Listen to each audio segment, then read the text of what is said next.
Quadrilateral, quadrilateral माने होता है चतुर्भुज। चतुर्भुज कई प्रकार का। आज हम लोग सब प्रकार का चतुर्भुज पढ़ेंगे और उन चतुर्भुजों में यानी क्या क्या होता है वो भी जानेंगे। सबसे पहले हम लोग चतुर्भुज पढ़ने आए। चतुर्भुज चार भुजाओं से घिरे क्षेत्र को चतुर्भुज कहा जाता है। चार भुजाओं से घिरे क्षेत्र को चतुर्भुज कहा जाता है। तो सबसे पहले हम लोग हिंदी में चतुर्भुज का परिभाषा जानेंगे। लिखेंगे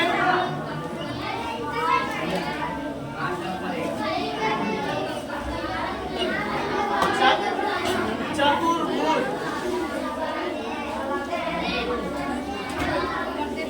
चतुर्भुज चार भुजाओं से घिरे क्षेत्र को चतुर्भुज कहते हैं। चार भुजाओं से घिरे क्षेत्र को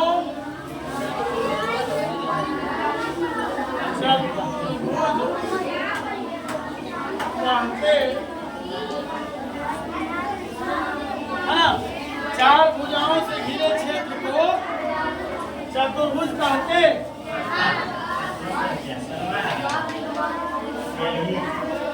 सब कितने उतार दिया था ना। सबसे पहले जानो चार भुजाओं से घिरे क्षेत्र को चतुर्भुज कहते हैं। तो चार भुजा से घिरा एक क्षेत्र बना लेते हैं। 1 2 3 4। ये क्या है? चार भुजा कौन कौन है? गिनो, कहीं भी एक जगह से गिनो। ये डंडा के जैसा जो है ना, यहाँ से यहाँ तक जो लंबा है एक भुजा हो गया। फिर यहाँ से यहाँ तक लंबाई को 2 भुजा हो गया। और यहाँ से यहाँ लंबाई 3 भुजा हो गया। और यहाँ से यहाँ लंबाई 4 भुजा हो गया। 4 भुजा। सही हिसाब से एक चतुर्भुज में 4 भुजाएं होते हैं। यहाँ लिखना है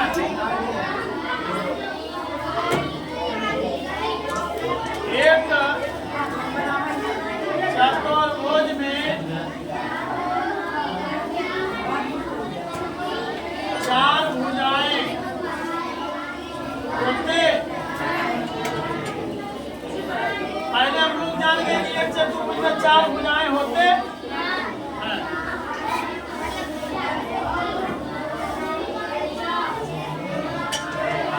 अब जानिए एक बात,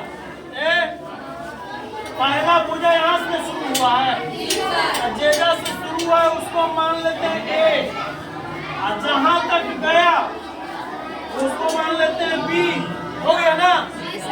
अब बी से यहाँ तक जो लंबाई है ना, बी से यहाँ तक लंबाई इसको मान लेते हैं सी, और सी से यहाँ तक की लंबाई को मान लेते हैं डी। इस प्रकार से हमें चतुर्भुज का एक नाम मिल गया। हम बोल सकते हैं ए बी सी डी क्या है? एक चतुर्भुज। ए बी सी डी क्या है? एक चतुर्भुज। यहाँ लिख देना है चित्र में ए बी सी डी एक चतुर्भुज है। अब आप सुनिए अगला पॉइंट। ए बाबू, 4 भुजाओं से घिरे क्षेत्र को चतुर्भुज कहते हैं। पहला पद 4 भुजा कौन कौन है जान गए। 4 भुजा कौन कौन है? भुजा के नाम भी लिख देंगे।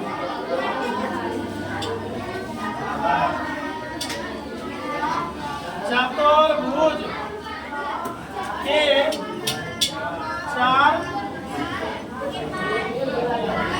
भुजाएं।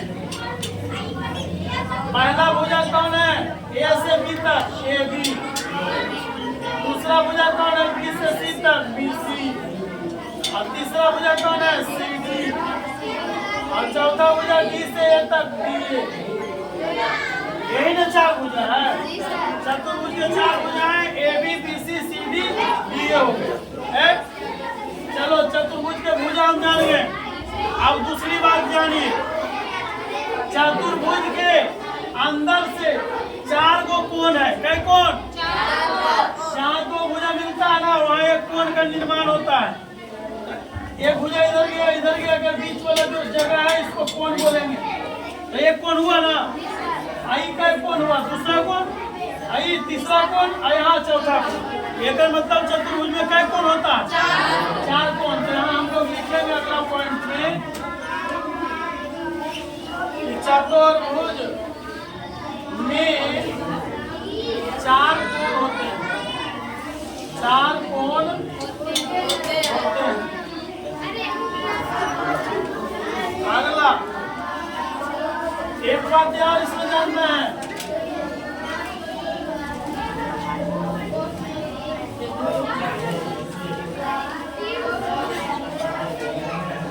ध्यान दीजिए, चतुर्भुज के चार कोण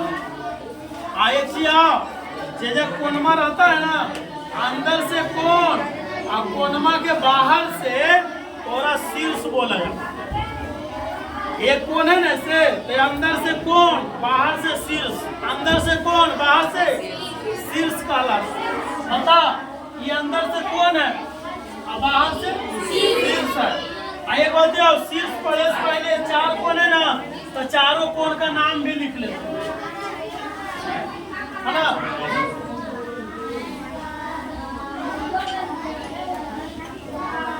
चारों कोणों का नाम, पहला कोण के नाम क्या दोगे? ई कोण में ऐसे ना भाई, तो डी ए डी दे या तो डी ए बी। ई कोण को डी ए बी बोलो या तो बी ए डी बोलो, जल्दी से बोलो। और कोण के नाम लिखोगे तो कोण के चिन्ह देना होगा। कोण के जब नाम लिखेंगे तो क्या देंगे? कोण के चिन्ह देंगे। और कोण लिखो B A D, B A D. दूसरा कोण के नाम एक नाम देना है, क्या नाम देंगे? ए बी सी।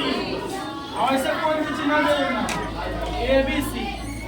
बताओ तीसरा कोण के नाम क्या होगा? तू सब बताओ, तीसरा कोण के नाम क्या होगा?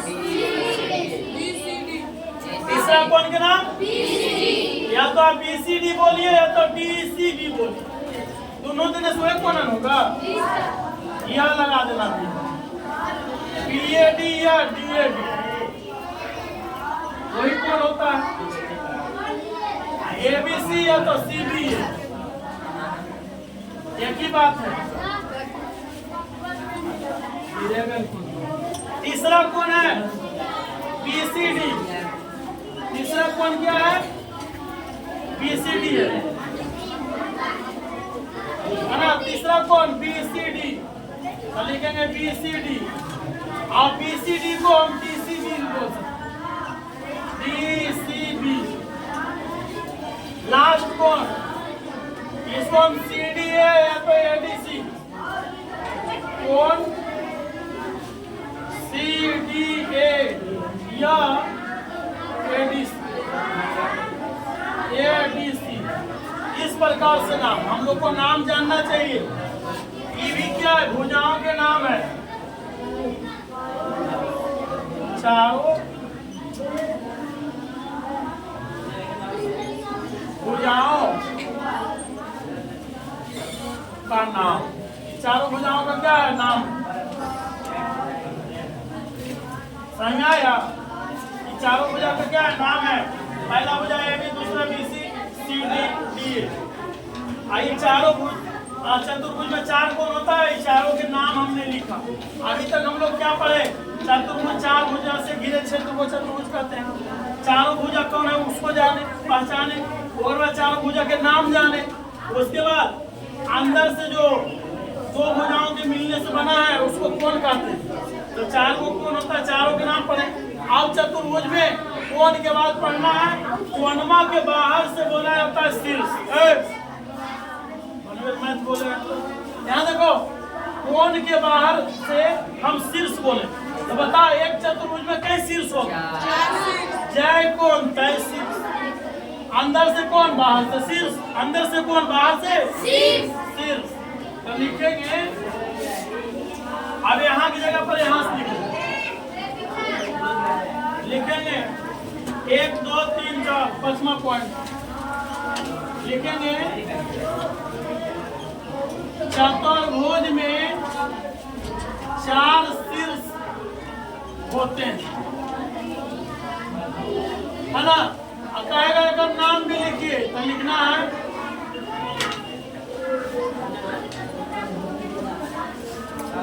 चारों शीर्ष का नाम। ए बबुआ, चारों शीर्ष के नाम तो है, कोणमा के नाम दिए थे बीएडी ना, शीर्षवा का नाम ये है तो ये भी रहेगा, बाहर से बस ये भी क्षेत्र में है। और चारों शीर्ष में पहला शीर्ष हो जाएगा ए, दूसरा हो जाएगा बी, तीसरा हो जाएगा सी और चौथा हो जाएगा डी। कहा कि बाहर में जो जाए बच्चे भर का बोल होता है, समझाया। तो चलिए हम लोग चतुर्भुज का भुजा पढ़ लिए, कोण पढ़ लिए और शीर्ष पढ़ लिया, उसका नाम भी पढ़ लिए। आप एक बार जानते हो क्या बचता है, अभी बहुत कुछ है। आप चतुर्भुज का विकर्ण पढ़ना है। क्या पढ़ना है? एक चतुर्भुज में हम ज्यादा मात्र 2 विकर्ण खींच सकते हैं। कितना विकर्ण? 2 विकर्ण। विकर्ण जानते हो, एक कोण से होकर सम्मुख कोण को मिलाने वाली रेखा को विकर्ण कहा जाता है। जैसे कि कोण है ना, सम्मुख के मतलब सामने, इस कोण के सामने वाला कोण को सम्मुख कोण कहा जाता है। और एक कोण से और सम्मुख कोण के बीच खींचे गए रेखा को विकर्ण कहा जाता है।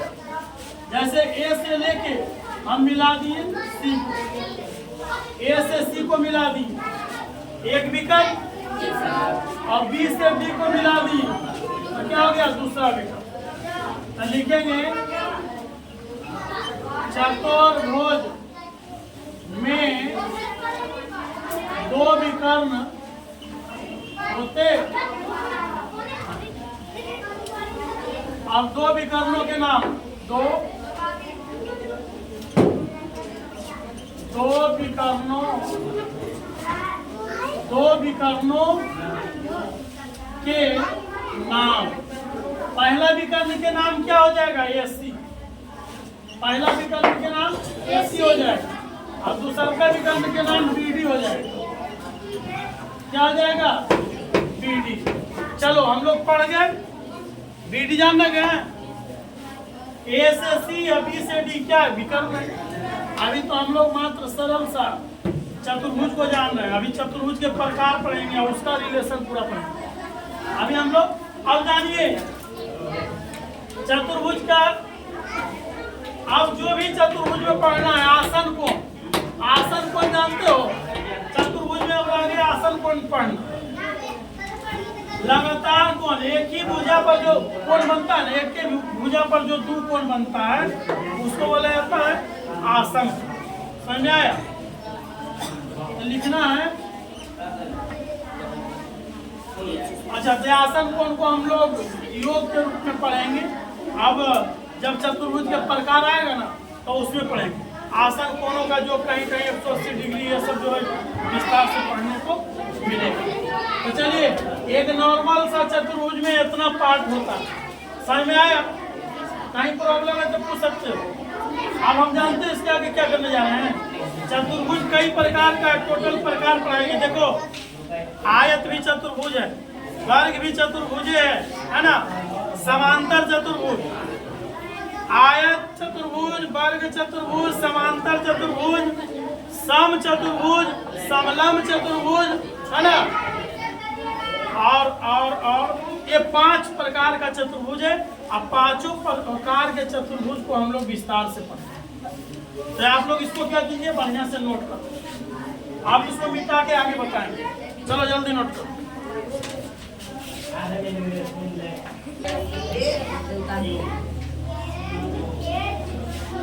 अभी हम लोग चतुर्भुज का कुछ बहुत इंपॉर्टेंट पॉइंट पढ़े, है ना।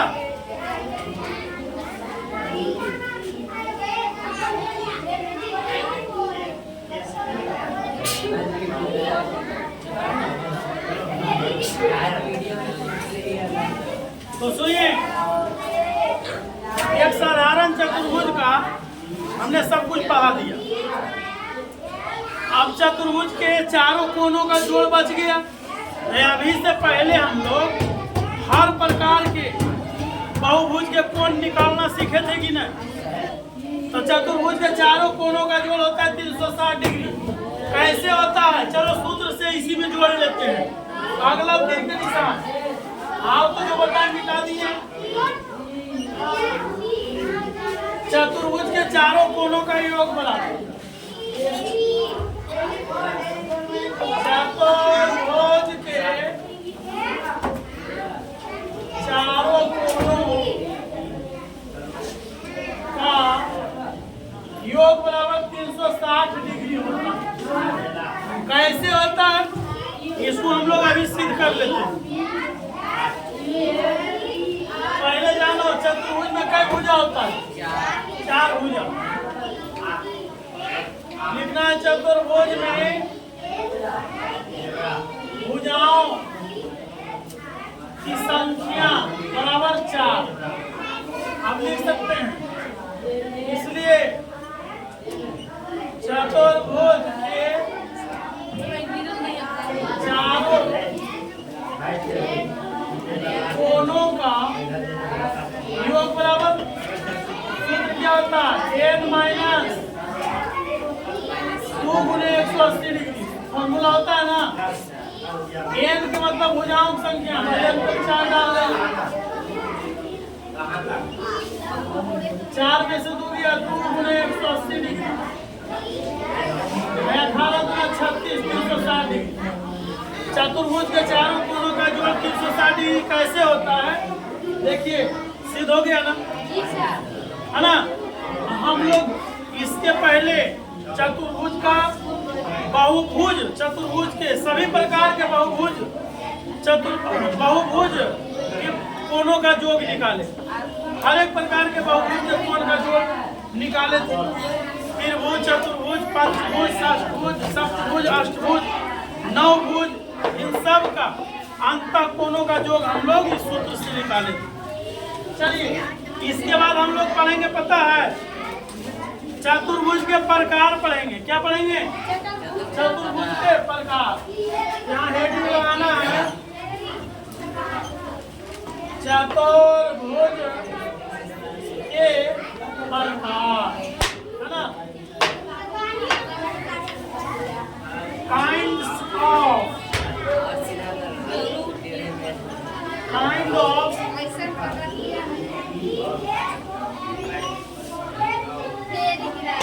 क्वाड्रिलेटरल।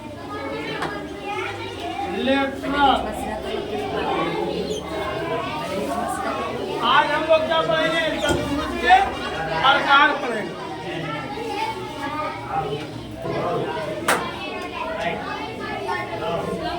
सबसे पहले हम लोग चतुर्भुज के प्रकार में पढ़ लेते हैं। सबसे पहले हम लोग वर्ग को पढ़ लेते हैं। सबसे पहले किसको पढ़ लेते हैं, वर्ग।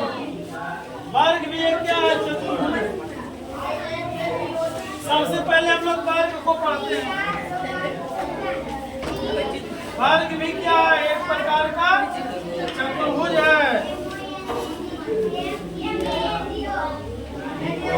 है ना। एक वर्ग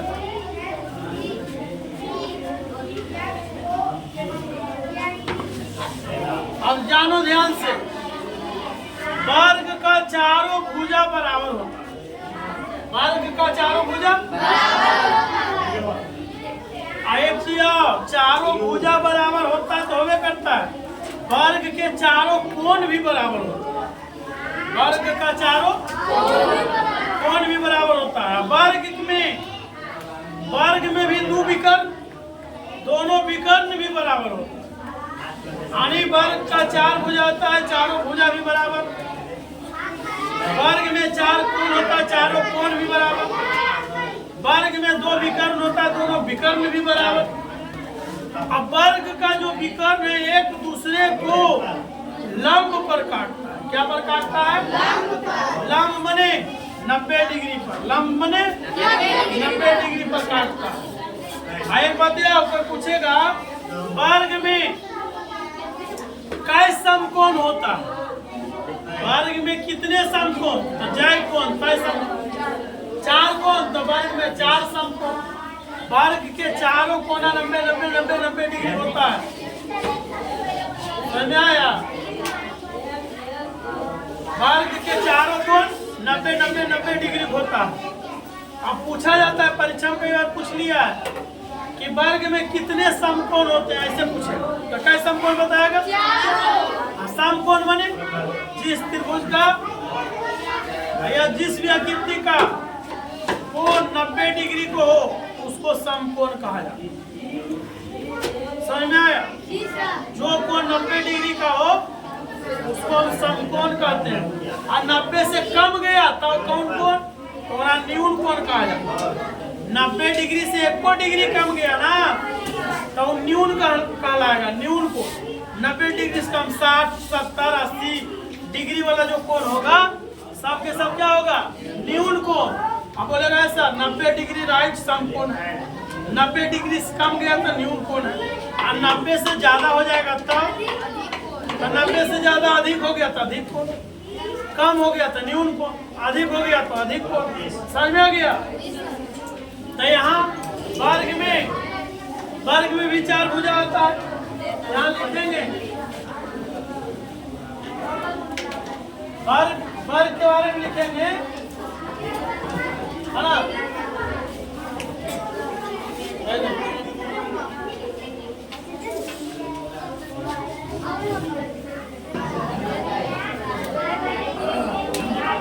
वर्ग को जो है ना स्क्वायर बोला जाता है। SQUARE स्क्वायर बने वर्ग। यहाँ लिखना है वर्ग का, पहले हम लोग परिभाषा लिख लेंगे।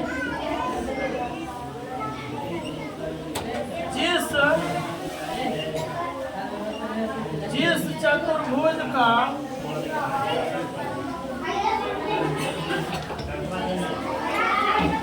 प्रत्येक कोण समकोण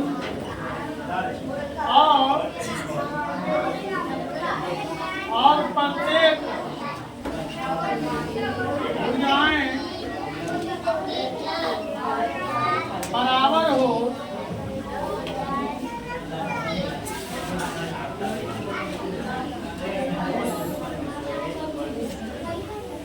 उस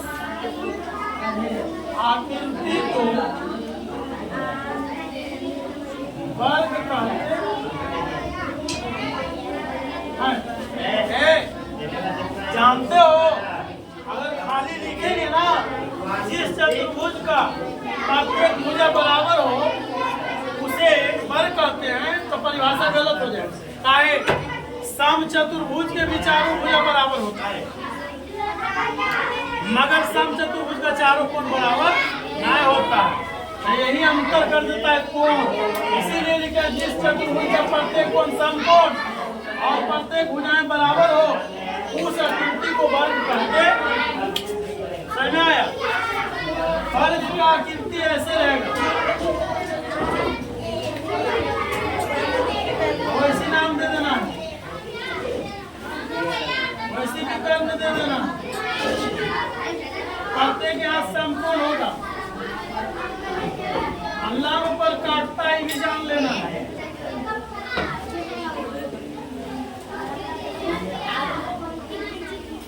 इसका नाम वो दे दिया।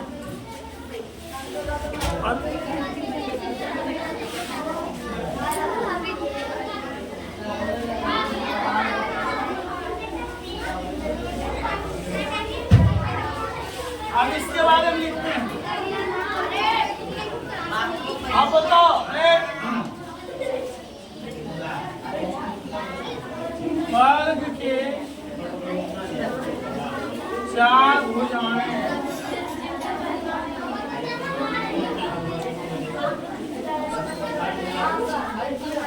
वर्ग के 4 कोण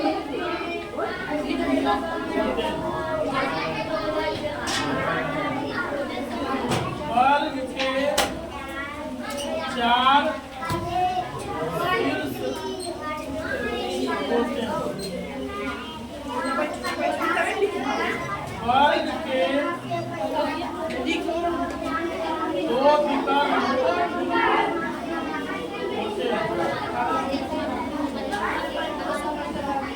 अब देखो सब कुछ जान गए। आवर का विकर्ण एक दूसरे को लंब पर प्रतिच्छेद, वर्ग का विकर्ण एक दूसरे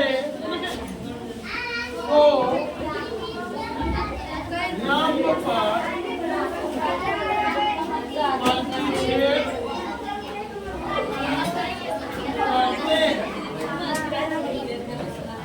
लंब पर प्रतिच्छेद करने मतलब लंब एकदम 90 डिग्री कोण बनाएगा, यानी कि कोण AOB बराबर 90, BOC बराबर 90, COD बराबर 90, DOA बराबर 90, है ना। ये एक दूसरे पर क्या है? लंब। वही देखिए वर्ग का विकर्ण एक दूसरे को लंब पर प्रतिच्छेद करते। आप समझिए तो वर्ग का हर चीज आप लोग पढ़ेंगे, है ना। अब इस सब के नाम क्या पढ़ेंगे तो चतुर्भुज में पढ़िए लिए। भुजा चार भुजा तो AB 1 BC 2 CD 3 DA 4 विकर्ण AC BC, है ना। शीर्ष ABCD पढ़ लिया ना सर। चलिए पूरा विकर्ण का हो गया। अब जानो वर्ग का सूत्र रह गया। क्या रह गया? सूत्र। यहाँ सूत्र भी लिख देते हैं। वर्ग का क्षेत्रफल बराबर सूत्र होता है भुजा के स्क्वायर। वर्ग का परिमाप बराबर होता है 4 गुणे भुजा। अब वर्ग का है परिमाप भी जान लीजिए। एक बार कोई भी आकृति है ना, उसके किनारे किनारे किनारे किनारे का कुल दूरी को ही परिमाप कहा जाता है। तो बताओ कि चतुर्भुज का किनारे किनारे किनारे किनारे कुल दूरी जाएंगे, यहाँ तक आएंगे तो चारों भुजा बराबर होता है। तो 4 भुजा मान लो 4 है तो 4 है तो सब 4 4 4 हो तो 4 4 8 4 12 4 16 तो सीधे 4 एक भुजा 4 है तो 4 भुजा के तो 4 चौका 16 4 गुणे भुजा। इसीलिए सूत्र है 4 गुणे भुजा। अगर 5 है तो 5 5 5 5 तो 4 को 5 तो हम 4 गुणे भुजा लिखेंगे तो 4 गुणे 5 20 हो जाएगा। समझ में आया? इसलिए वर्ग का परिमाप 4 गुणे भुजा होगा। अब आगे वर्ग का अगर भुजा निकालना है, वर्ग का भुजा बराबर क्षेत्रफल रहने पर होता है रूट अंडर वर्ग का क्षेत्रफल, है ना। ये स्क्वायर वाला पार आएगा तो वर्ग बन जाएगा, भुजा कल्ले बच जाएगा, बन गया वर्ग का भुजा वाला रूट अंडर वर्ग का क्षेत्रफल। अगला वर्ग का फिर लिखेगा भुजा वाला परिमाप रहने पर तो भुजा वाला 4 गुना नहीं पर आएगा तो खत्म हो जाएगा। वर्ग का परिमाप पर 4 वर्ग का परिमाप बटे 4। उसके बाद 5वां नंबर में वर्ग का विकर्ण सूत्र होता है हमको रूट 2 गुणे भुजा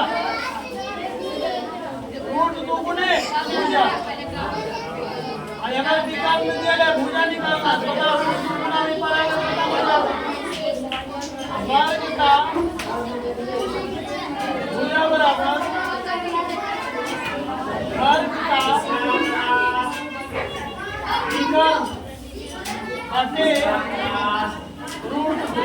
समझिए अब वर्ग में कुछ नहीं पढ़ने के लिए सब कुछ वर्ग में क्या क्या होता है ये भी लिखा गया, वर्ग कैसा होता है ये भी लिखा गया, वर्ग का परिभाषा भी लिखा गया, वर्ग का टोटल सूत्र भी लिखा है ना। अब अगले दिन समझ में आया? अब अगले दिन आप लोग को हमने चतुर्भुज का एक रूप वर्ग पढ़ा दिया है। अब अगला दिन पता है क्या पढ़ाएंगे? आयत, समलंब, समांतर चतुर्भुज, समचतुर्भुज, 4 गो आएगो पतंग पढ़ाएंगे। जानते हो सीटेट के एग्जाम होता है ना टीचर वाला, और हमें पतंग में पूछा था ना कि पतंग में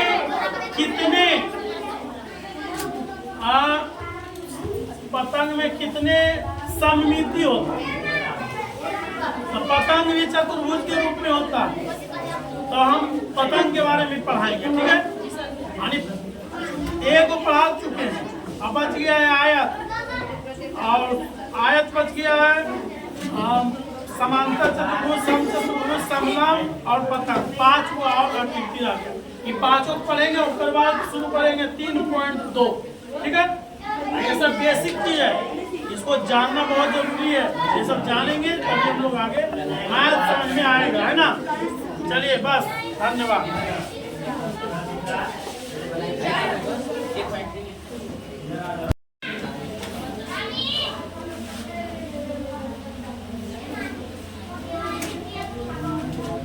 चलो, कल हम लोग चतुर्भुज पढ़े और उसके बाद चतुर्भुज के प्रकार पढ़े, है ना। चतुर्भुज के प्रकार में कल हम सिर्फ वर्ग को पढ़े, आज वर्ग के बाद दूसरा नंबर में आयत को पढ़ेंगे, ठीक है। 2 नंबर में है आयत।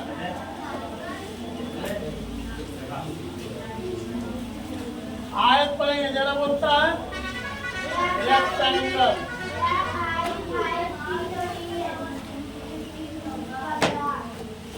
है ना। रेक्टेंगल पढ़ेंगे।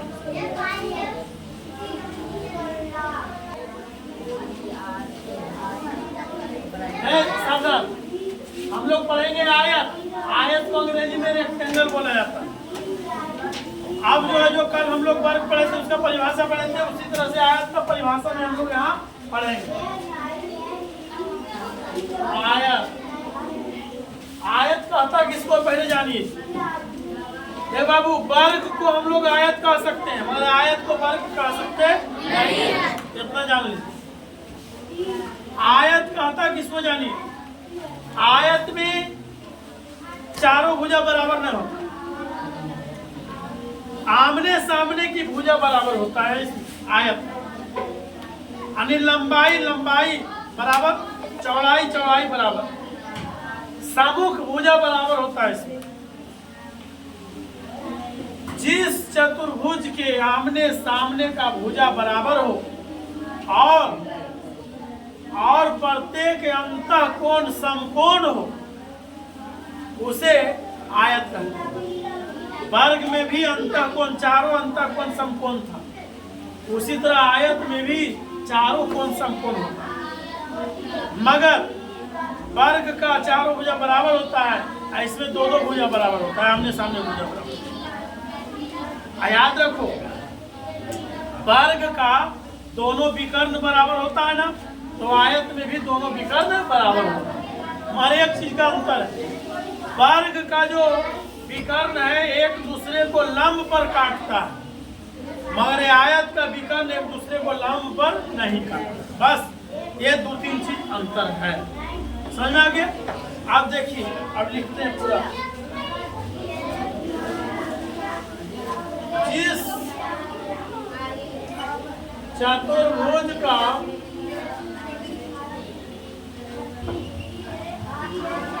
आमने सामने का भुजा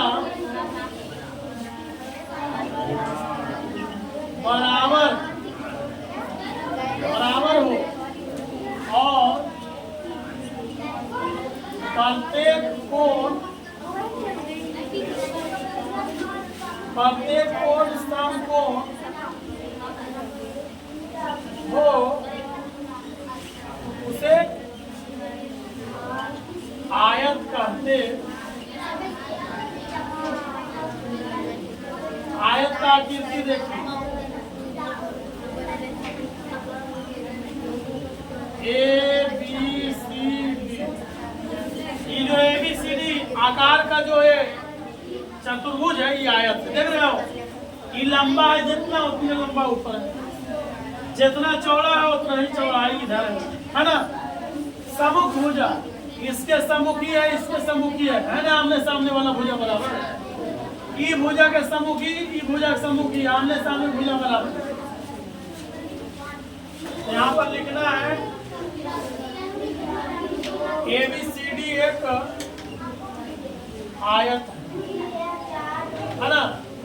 अरे आयत में भी 4 भुजा है, AB BC CD AD, ये सब चतुर्भुज पढ़ लिए, बार बार भुजा क्या लिखना तो लिख देना। आयत के 4 भुजाएं होते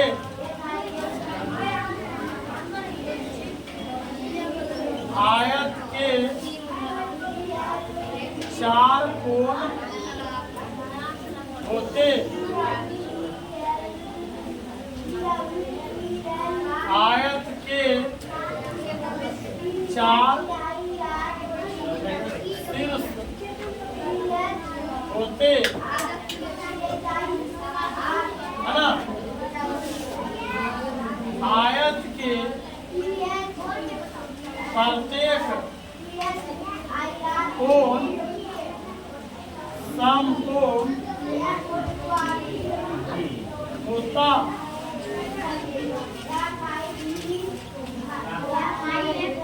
आयत में 4 समकोण होते, आयत में 4 समकोण होते। आयत में 2 विकर्ण होते।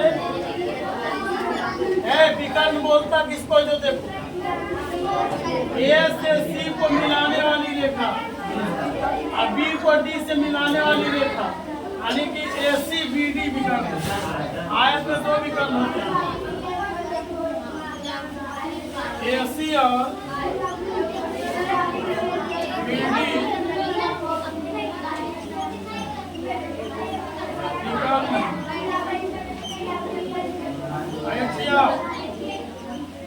आयत के विकर्ण आपस में बराबर होते हैं, है ना। इसका विकर्ण, आयत का विकर्ण क्या होता है, बराबर होता है। और इसमें एक चीज होता है, आयत का विकर्ण एक दूसरे को लंब पर नहीं काटना, है ना। ये वजह पर लिखाएगा आयत का विकर्ण एक दूसरे को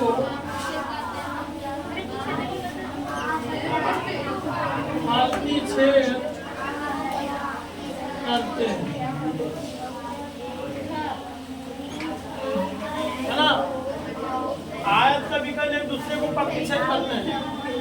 डायग्राम में भी नहीं लिख सकते, आयत का विकर्ण एक दूसरे को लंब पर प्रतिच्छेद करता है। क्या है, वर्ग को भी आयत कर सकते हैं, आयत को भले वर्ग नहीं कर सकते। जितना दुनिया में आयत है सब के बारे में कह सकते हैं कि लंब नहीं होता, जो वर्ग है उसको भी तो आयत कर सकते हैं ना। चलिए, आयत में कुल इतना पॉइंट है। अब हम आयत का सूत्र लिखेंगे। क्या लिखेंगे, आयत का सूत्र।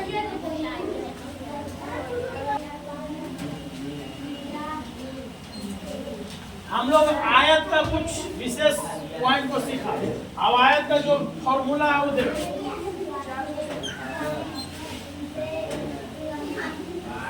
आयत से संबंधित सूत्र, पहला सूत्र है आयत का क्षेत्रफल बराबर किसी भी चीज का क्षेत्रफल निकालने के लिए लंबाई चौड़ाई को गुणा किया हो जाएगा आपका लंबाई गुने चौड़ाई। दूसरा, अब देखो यहाँ समझ लो, लंबाई बराबर सूत्र निकालना है तो जो गुना में पाना के भागम हो जाएगा, तो सीधे लंबाई बराबर आयत का क्षेत्रफल बटे चौड़ाई लिख दीजिए। आयत का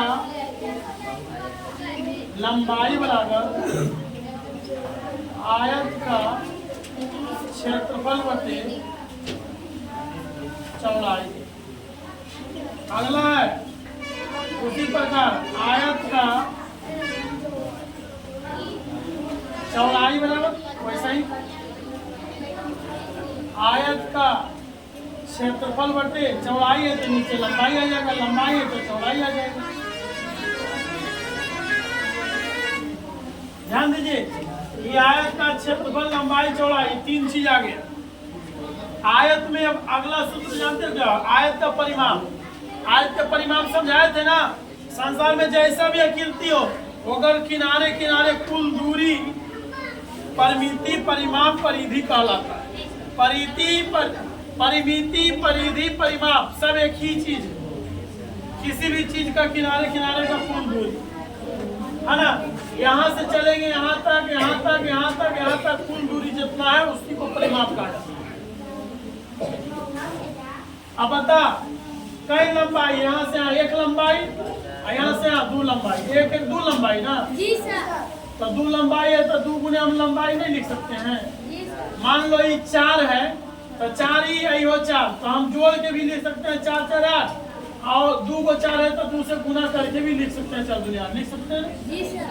तो यहाँ गुना करके सूत्र बनाया 2 गुने लंबाई प्लस प्लस। क्यों? क्योंकि यहाँ से यहाँ से जोड़े, क्योंकि किनारे किनारे कुल दूरी को ही परिमाप कहा जाता है। चौड़ाई भी एगो एगो, 2 को चौड़ाई, तो 2 गुने चौड़ाई होगा कि नहीं? अब बताओ दोनों ने क्या मिल रहा है? 2 मिल रहा है, तो 2 ले लेंगे कौमा, तो अंदर में अब क्या बचा? लंबाई बचा है और चौड़ाई बचा।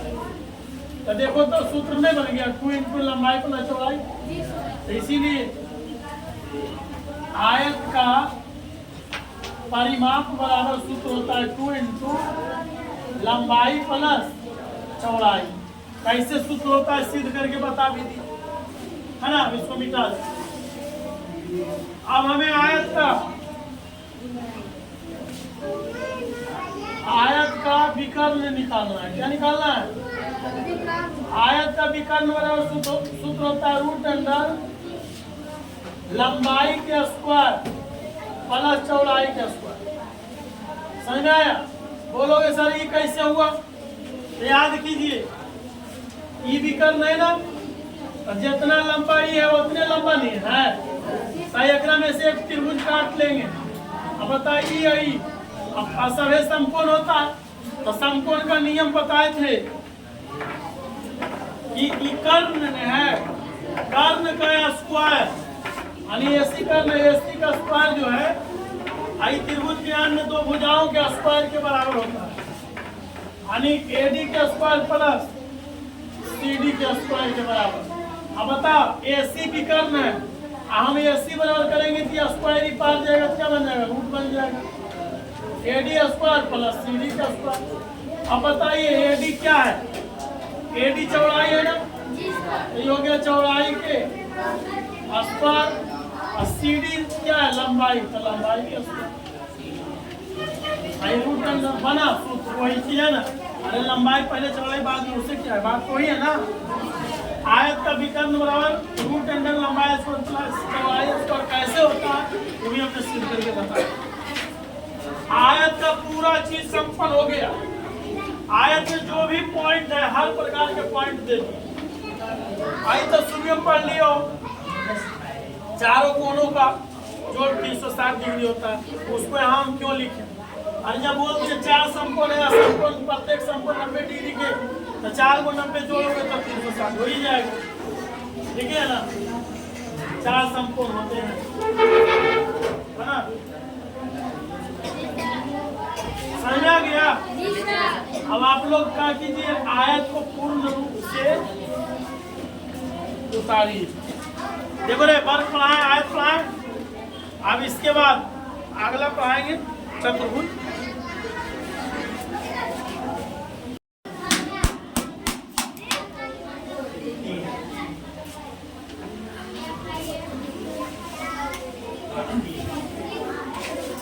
अब हम लोग तीसरा चतुर्भुज पढ़ेंगे जिसका नाम है समलंब चतुर्भुज। समलंब जिसमें समान लंब हो, समान दूरी हो, समलंब चतुर्भुज। दो समांतर भुजाओं के बीच में समान दूरी को समलंब। दूसरी बात यह, समलंब चतुर्भुज की परिभाषा जानिए। जिस चतुर्भुज के दो समुख दो सम्मुख भुजाओं के दो जुग्मों में से कोई एक जुग्म समांतर हो, क्या हो, समांतर हो, और उसके बीच की दूरी समान हो, उसे समलंब चतुर्भुज कहा जाता है। यहाँ देखो परिभाषा लिखी है, जिस चतुर्भुज में सम्मुख भुजाओं के दो जुग्मों से एक जुग्म समांतर हो और बीच की दूरी समान हो, उसे समलंब चतुर्भुज कहते हैं। देखिए यहाँ समलंब चतुर्भुज का एक चित्र बना है, ए बी सी डी, इसमें से AD BC समांतर में, समांतर के मतलब आमने सामने एकदम समान रहे, बीच की दूरी बराबर। ई भुजा समान नहीं, इधर जा रहा है इधर जा रहा है, मगर इसको देखो भले छोटा बड़ा है मगर इसके समांतर अगला बीच की दूरी ही दर्शाया गया है ना, यही क्या है, बीच की दूरी दर्शाया गया, यही जो है बीच की दूरी दर्शाया गया, क्योंकि हर जगह पर समान दूरी, हर जगह पर समान दूरी है। इसलिए लिखा चतुर्भुज ABCD एक समलंब चतुर्भुज है जिसमें AB और CD समांतर भुजाएं, AB और CD समांतर भुजाएं हैं, है ना, जिसमें यही बीच की दूरी है। अब जानिए इसमें जानने के लिए पूछ रहा है, सिर्फ देखिए समलंब चतुर्भुज का क्षेत्रफल क्या होता है। समलंब चतुर्भुज का क्षेत्रफल बराबर होता है 1/2 इंटू समांतर भुजाओं का योग गुने बीच की दूरी। ये आपका फॉर्मूला है। समलंब चतुर्भुज आपका समाप्त हुआ, है ना। 3 चतुर्भुज को हम लोग पढ़ चुके हैं, है ना। अब 3 चतुर्भुज और हैं।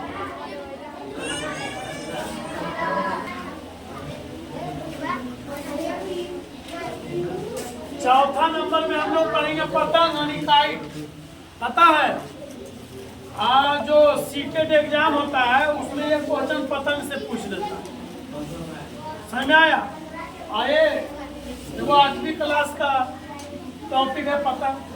पतंग में एक चतुर्भुज कार के होता है, और ध्यान दीजिए पतंग में जो होता है 2 भुजा का एकक युग्म बना है, 2 युग्म भुजा आपस में बराबर होता है।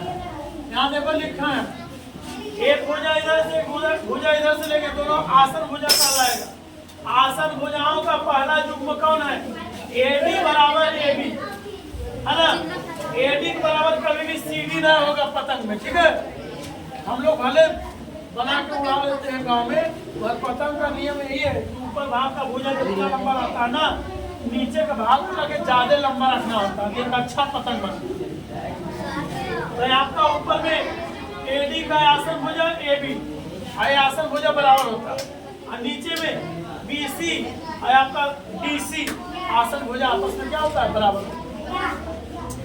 इसलिए यहाँ लिखे आसन भुजाओं का पहला युग्म AD बराबर AB और दूसरा युग्म BC बराबर DC। एक अगला पॉइंट है पतंग के दोनों विकर्ण AC तथा BD। देखो विकर्ण है AC और क्या है BD।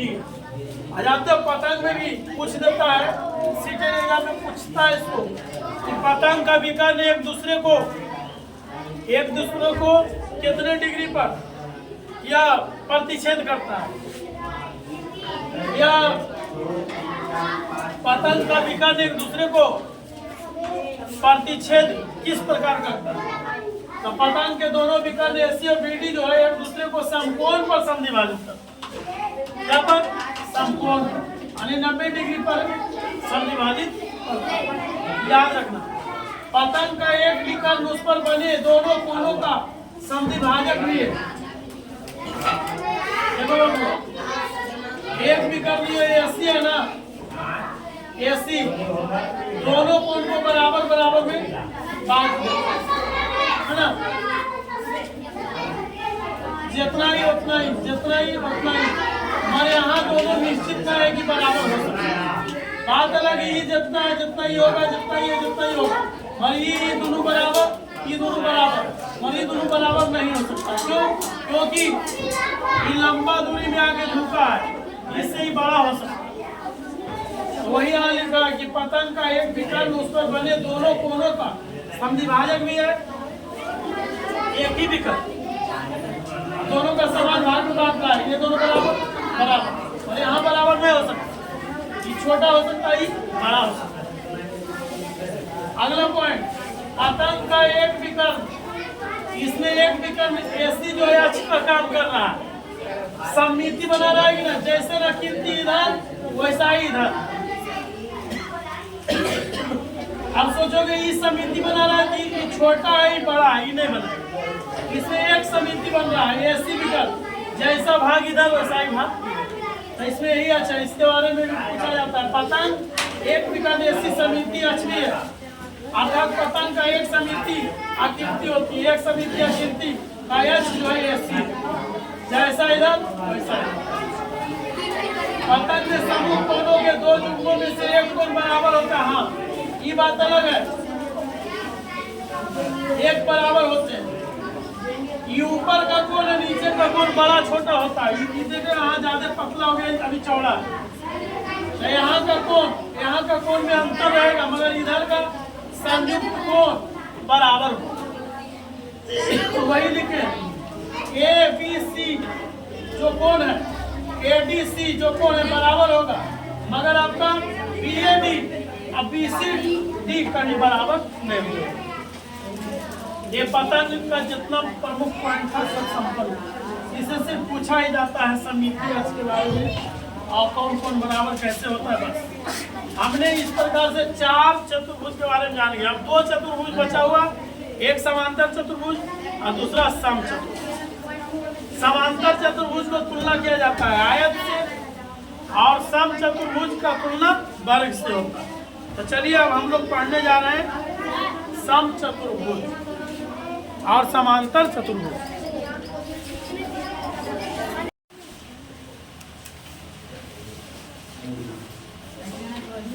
चलो, समांतर चतुर्भुज के पहले हम लोग 4 चतुर्भुज पढ़ चुके हैं। आज हम लोग पढ़ेंगे समांतर चतुर्भुज। समांतर चतुर्भुज को पैरालेलोग्राम बोलता है ना। समांतर चतुर्भुज का एक परिभाषा लिखे। समांतर चतुर्भुज का परिभाषा क्या होता है जानिए? आयत के जैसा समांतर चतुर्भुज है जिस चतुर्भुज के आमने सामने का भुजा यानी समुख भुजा समान हो और परस्पर समांतर हो, उसे समांतर चतुर्भुज का। देखो लिखा, जिस चतुर्भुज के आमने सामने का भुजाएं यानी समुख भुजाओं के दोनों जोड़े, अरे जोड़ा बोलो जोड़े समांतर हो, उसे समांतर चतुर्भुज कहते हैं। देखो यहाँ AB के समुख कौन है? CD है। AB के समुख CD, AD के समुख BC। समुख के मतलब एक सामने, इसके सामने ये, ठीक है। यहाँ देखो समांतर चतुर्भुज का कुछ इंपोर्टेंट बात लिखे जो एकदम हमेशा याद रखने जोग है। पहला बात क्या है? ABCD एक समांतर चतुर्भुज है। ABCD क्या है? समांतर चतुर्भुज।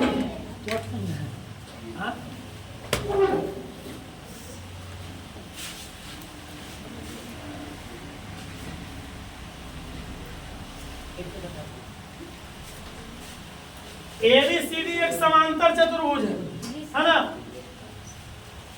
इसमें जो है पहला पॉइंट लिखा है समुख भुजा का युग्म, क्रमशः समुख भुजा का युग्म लिखे ABCD, यानी AB का समुख जो है CD है, AD के समुख जो है BC। पहला पॉइंट है। दूसरा पॉइंट लिखे समांतर चतुर्भुज के समुख कोण बराबर होते हैं। सबसे बड़ी बात तो ये, समुख कोण क्या करता है? एक कर सामने इस कोण, इसके सामने इस कोण, इसी को बोला जाता है समुख कोण। समझ में आया? वही लिखा है कि समुख भुजा का समांतर चतुर्भुज के समुख कोण बराबर होते हैं। यहाँ लिखें कोण A बराबर कोण C। पता है कि सबको घुरा फिरा के नौ ये तुम्हारा सीटेट ये सब एग्जाम होता है उसमें पूछता है। और पढ़े मिल रहा है 7वां में, और वो लोग टीचर भी बनता है 7वां, इसलिए पूछा जाता है। इसको कई बार पूछल गया, इसको दे देगा समांतर चतुर्भुज का एक कोण इतना है तो समूह कोण क्या होगा। जरा जानकारी रहता है कि दोनों कोण बराबर होता है तो जो दिया रहता है मान उसी पर टिक मारता है ना। तो याद रखना है समूह कोण क्या होता है, बराबर।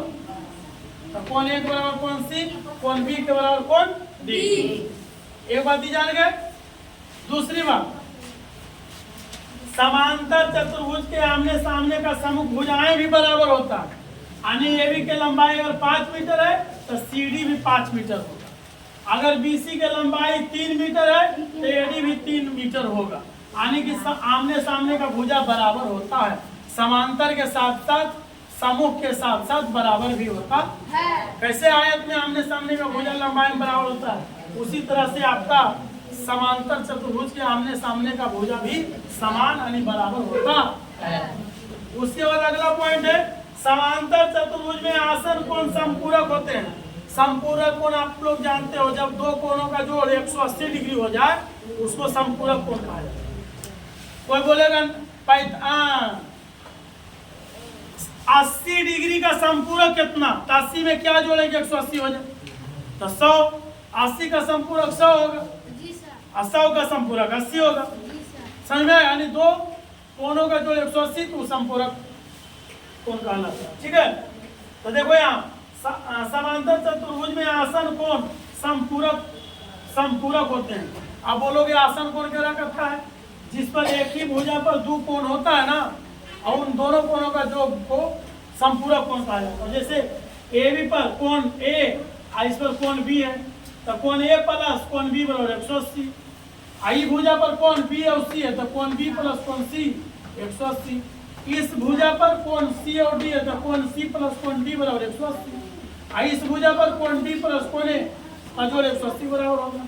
यहाँ देखो ये लिखे समांतर चतुर्भुज में आसन कोण समपूरक होते हैं। कोण ए प्लस कोण बी बराबर 180, कोण बी प्लस कोण सी बराबर 180, और कोण सी प्लस कोण डी बराबर 180 डिग्री, और कोण डी प्लस कोण ए बराबर 180 डिग्री। उसके बाद लास्ट पॉइंट, समांतर चतुर्भुज के विकर्ण एक दूसरे को समद्विभाजित करते हैं, है ना। एक दूसरे को प्रतिच्छेद ही नहीं समद्विभाजित भी करता है। समद्विभाजित के मतलब समान दो भागों में बांट देता है। यानी समद्विभाजित कर रहा है ना, तो ए ओ की लंबाई जो होगा वही सी ओ की लंबाई होगी, बी ओ की जो लंबाई होगा वही आपका डी ओ की लंबाई होगा। इसीलिए यहाँ लिखे ए ओ बराबर ओ सी और बी ओ बराबर डी ओ। ये पूरा आपको पढ़ा दिया गया समांतर चतुर्भुज। अब हम लास्ट चतुर्भुज पढ़ेंगे जिसका नाम है समचतुर्भुज, है ना। इसको नोट करो।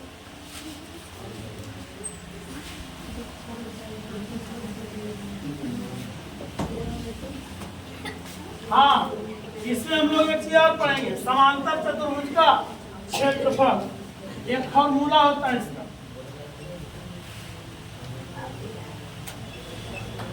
समांतर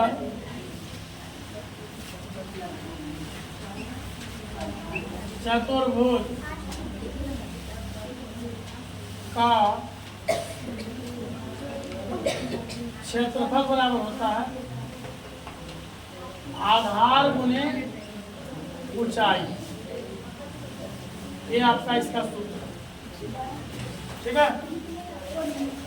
इस सूत्र को भी नोट करो।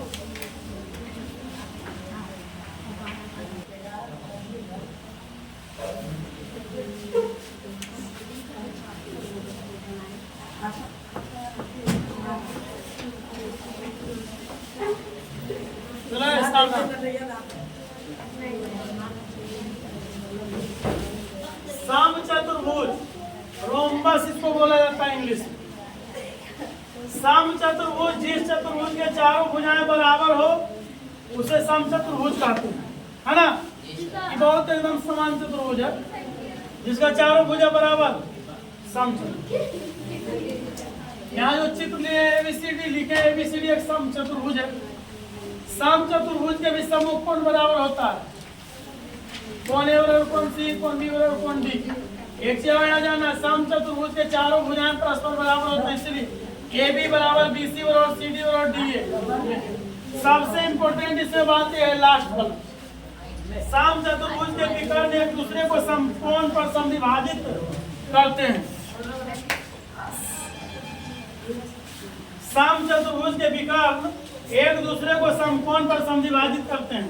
एक मतलब क्या होता है, समकोण के मतलब जब विकर्ण एक दूसरे को जहां काटता है वहां सब 90 डिग्री कोण बनता है, एक बात। और दूसरी बात समविभाजित का मतलब समान दो भागों, मानी एओ जितना लंबा होगा उतना ही ओसी, बीओ जितना लंबा होगा उतना ही ओडी। इसको लिख भी देता है समकोण। तो देखो यहाँ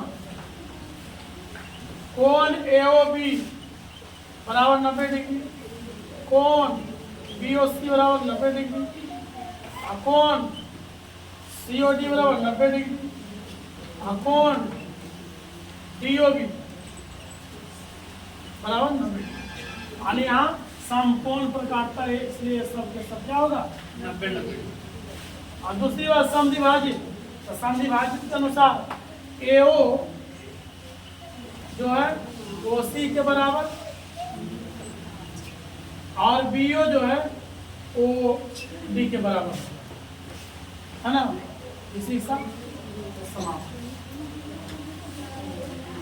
समझ में आया?